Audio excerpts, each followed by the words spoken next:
De retour après la pause estivale, nous reprenons la route pour vous faire découvrir les communes vosgiennes.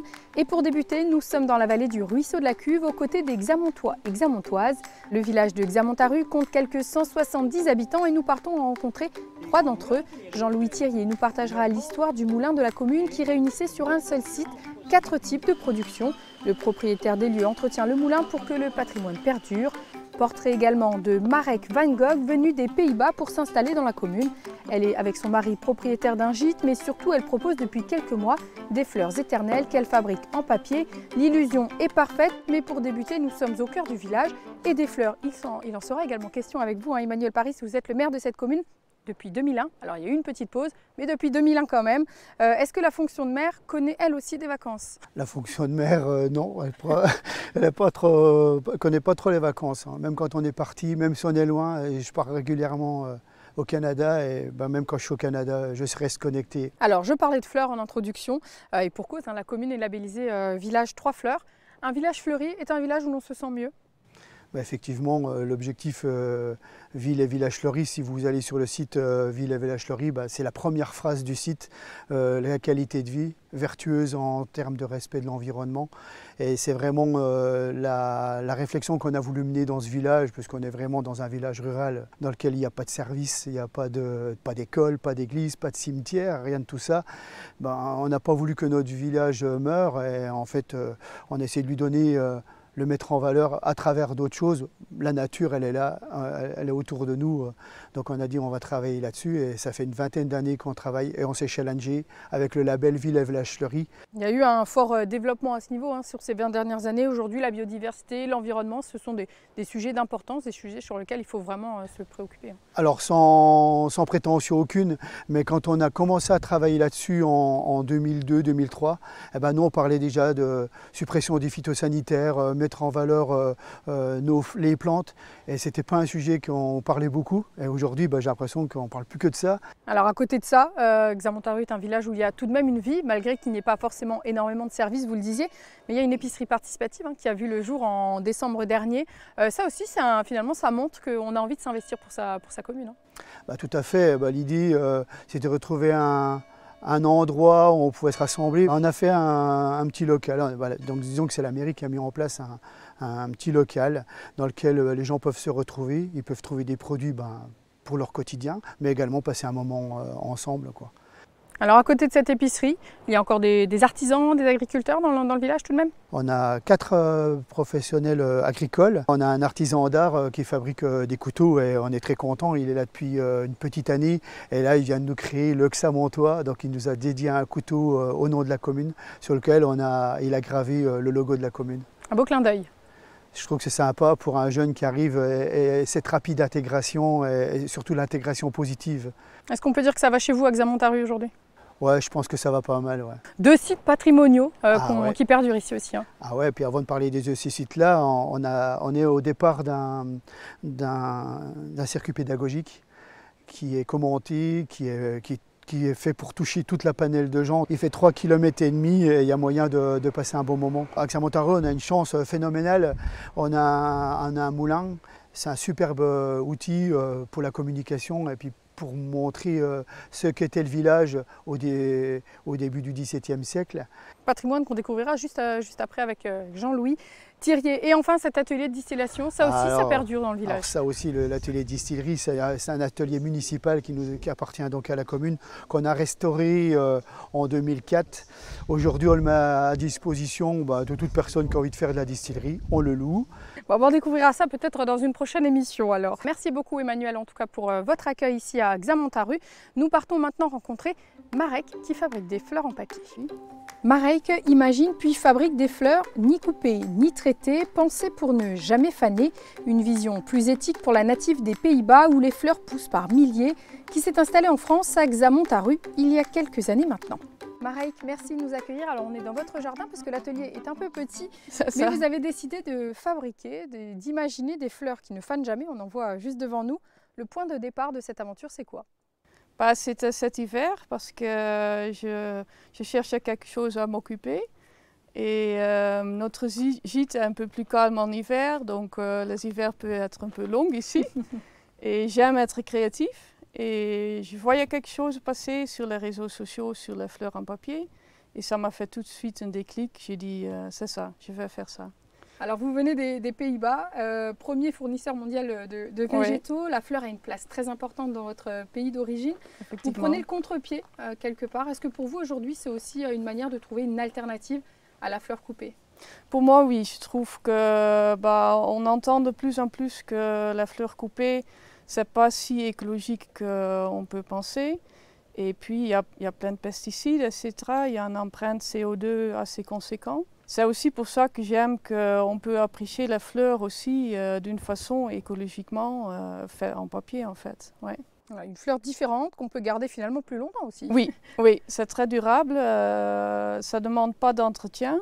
Il ne faut surtout pas arroser, donc c'est très facile et moi je trouve que c'est aussi beau. Alors vous utilisez pour cela du papier crépon qui vient d'où? Qui vient d'Italie. C'est une entreprise qui fait déjà du papier depuis 1878. Ils ont 2 labels qui signifient que c'est une production aussi écologiquement. Donc ça c'est aussi important. Et puis c'est un papier crépon de haute qualité, donc c'est pas exactement le même qu'on trouve dans tous les magasins. Je les achète dans une couleur unie et après je les teins encore pour avoir des dégradés, des détails, etc. Ça fait un peu plus vivant, un peu plus joli. Vous faites finalement de la couleur que vous avez envie pour vos fleurs. Oui, c'est ça. Ouais, je peux faire ce que je veux et puis ça donne un côté naturel aussi. Ouais. Alors utiliser le papier dans un endroit à Xamontaru, pas trop loin de Docelles, dans la cité du papier, ça a aussi tout son sens quelque part. Hein. Oui, ici on appelle ça la vallée du papier, donc ouais, moi je trouve ça chouette que je continue un peu dans l'histoire de l'endroit aussi, oui. Alors quels sont les retours que vous avez eus depuis que vous vous êtes lancé, puisque vous faites des marchés pour vendre vos créations? Oui. Quels sont les premiers retours? Si je peux dire moi-même que tout le monde trouve ça très beau, très réaliste et comme on a dit, une alternative tout à fait parfaite en fait. Ouais. Alors vous proposez aussi des ateliers pour apprendre à les fabriquer ces fleurs, c'est ça? Oui, parce que souvent les gens demandent quand même, oui, mais comment vous faites? Donc je donne des ateliers à Sur-Terre, à Viménil. Encore 2 fois cette année, ça sera le 18 octobre et le 17 décembre. En décembre, on va faire une couronne de Noël en papier. Donc ça c'est à nouveau une alternative sympa. Alors qu'est-ce qui fait qu'on se sent bien ici à Xamontaru, dans un village labellisé 3 fleurs d'ailleurs? On en parlait avec monsieur le maire juste avant. Oui. Là encore, ça a vraiment tout son sens. Oui, il y a un peu plus de 4 fleurs ici. Oui, non, mais c'est clair que c'est un village très joli. Et nous, on est venus ici parce que déjà, on aime la France, on aime la nature, on aime la montagne. Et on voulait quand même faire quelque chose avec la location. Donc on cherchait une maison qui s'apprêtait à ça. Et puis c'est pour ça qu'on est tombé ici et on est tombé très bien ici. Ça fait 4 ans, non? Ça fait 4 ans. Ça fait 4 ans. Oui. Et donc le gîte, un gîte qui fonctionne bien. L'été a été plutôt bon pour vous? Oui, oui. C'est surtout l'été et un petit peu l'hiver. Mais oui, ça marche très bien. On a beaucoup de Néerlandais du coup. Et de Belges aussi, mais tout le monde est la bienvenue. Hein. Ils adorent qu'ici, c'est la calme, c'est la nature, des randos, le vélo. C'est vraiment un endroit super chouette. Ouais. Alors maintenant, qu'est-ce qui va se passer pour ces fleurs? L'idée, c'est peut-être d'aller des marchés, des restaurants, des hôtels pour pouvoir voir ces fleurs fleurir un peu partout? Oui, j'ai encore un projet de faire des abonnements pour des restaurants ou des hôtels pour qu'ils peuvent avoir des fleurs sur table ou peut-être un grand bouquet à l'accueil.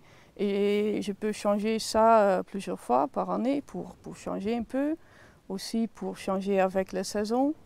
Donc ça c'est un peu la future, j'espère. Plein d'idées encore oui, plein d'idées, oui. Écoutez, on suivra ça. Merci beaucoup Marieke pour votre accueil. Nous partons maintenant au moulin, à la rencontre de Jean-Louis Thierrier. Meunerie, huilerie, saboterie et offert, 4 types de production et un seul site, celui du moulin de Xamontaru. Aujourd'hui, 3 de ces activités sont encore visibles sur le site, à l'arrêt depuis les années 70. Jean-Louis Thiriet continue d'entretenir ce lieu patrimonial inscrit aux monuments historiques depuis 2013. Jean-Louis, merci de nous accueillir. Nous sommes dans la partie moulin, le moulin de Xamontaru, encore en très bon état. On a l'impression que ça s'est arrêté hier ou pas loin. Arrêté depuis les années 1970, c'était votre papa qui Absolument, oui, c'était mon père qui a arrêté en 1970 pour cause de retraite. Lui, il a acheté le site en 1930 suite à une adjudication parce que le site a été vendu par les Becson en 1925 à un nommé M. Begel qui n'a pas fait ses affaires.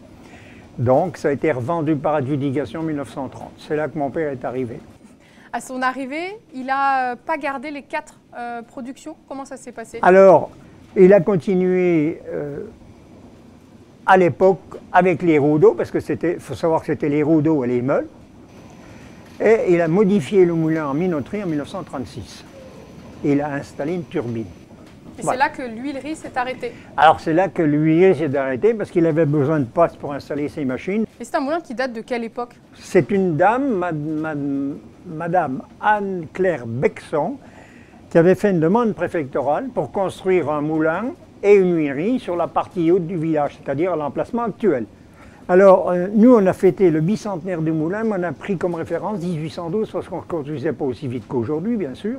Pour vous, c'était une évidence de reprendre ce site, de ne pas laisser ce site à l'abandon en tous les cas? Absolument, parce que moi, je vous dis, j'ai travaillé 3 ans, j'aimais beaucoup le moulin. C'est un travail valorisant. Vous avez une matière que vous transformez. Aujourd'hui, donc, il y a une association. C'est important pour continuer, pour restaurer. Il y a eu plusieurs restaurations ici. Hein. Oui, alors l'association, elle est importante. Pourquoi? Parce qu'on s'ingénie à vouloir supprimer les moulins. La fédération regroupe environ une centaine d'associations, plus ou moins grosses bien sûr, en fonction des états. Et en plus, il y a également des membres individuels. Mais c'est important de conserver ce patrimoine parce qu'on foutrait tout en l'air. Et pour conserver, pour continuer à entretenir ce patrimoine, vous faites des visites? J'organise des visites, oui, parce que je trouvais que c'était un peu égoïste de garder ça pour moi tout seul, quoi. Hein, il faut savoir comment les gens travaillaient dans le temps. Alors, je me suis pris à nettoyer à ce qui soit présentable, quoi. Et ça représente beaucoup de visites par an? Ça a représenté, je peux vous dire que l'année-ci, on a eu très peu de monde, et qui plus est, aucun touriste. Sinon, la dernière fois, des gens de l'Île-de-France. Est-ce qu'il y a d'autres projets de restauration? Est-ce qu'il y a encore des choses que vous avez envie de faire? J'en ai plein. Alors, quelles seraient les J'en ai priorités? plein. Alors, le moulin fonctionne, la preuve. La saboterie fonctionne, mais le haut-fer ne fonctionne pas. Alors, restaurer le haut-fer, c'est pas très difficile, si vous voulez. Mais c'est la toiture qui me pose problème. Je ne peux pas refaire fonctionner le haut-fer tant que la toiture n'a pas été restaurée. Et il faut des fonds pour ça, hein. Voilà. Et ça, c'est pas facile à trouver aujourd'hui. C'est pas facile à trouver aujourd'hui, comme vous dites. Voilà. Bon, écoutez, en tout cas, on vous souhaite une bonne continuation. Merci beaucoup de nous avoir accueillis ici sur le site du moulin de Xamontaru. Merci à vous de nous avoir suivis. C'est reparti pour une saison. On va découvrir ensemble le territoire vosgien. Et je vous dis à la semaine prochaine.